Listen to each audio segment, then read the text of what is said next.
భాద్రపదంలో వినాయకుడిని ఆరాధిస్తాం. భాద్రపదం తర్వాత వచ్చే ఆశ్వేజంలో అమ్మవారి పూజ చేస్తాం. దాని మీదట వచ్చే కార్తీకంలో శివుణ్ణి ఆరాధిస్తాం. ఆ తర్వాత వచ్చే మార్గశీర్షంలో విష్ణువుని ఆరాధిస్తాం. ఆ పైనటువంటి పుష్యమాసంలో సూర్య ఆరాధన చేస్తాం. ఆదిత్యమంబికాం విష్ణుం గణనాథం మహేశ్వరం. మనకి పంచ ఆయతన పూజ అనుంది. అంటే 5 ప్రముఖులైనటువంటి దేవతలకి చేసే పూజని.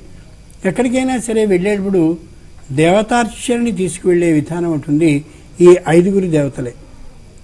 కాలంలో ఇదిగో వినాయకుడు ఈ నెలలో, తరువాతి నెలలో అమ్మవారు, తరువాతి నెలలో శంకరుడు, ఆ మీదటి నెలలో విష్ణువు, ఆ పై నెలలో సూర్యుడు. ఈ పంచ ఆయతన పూజకి ప్రారంభ మాసం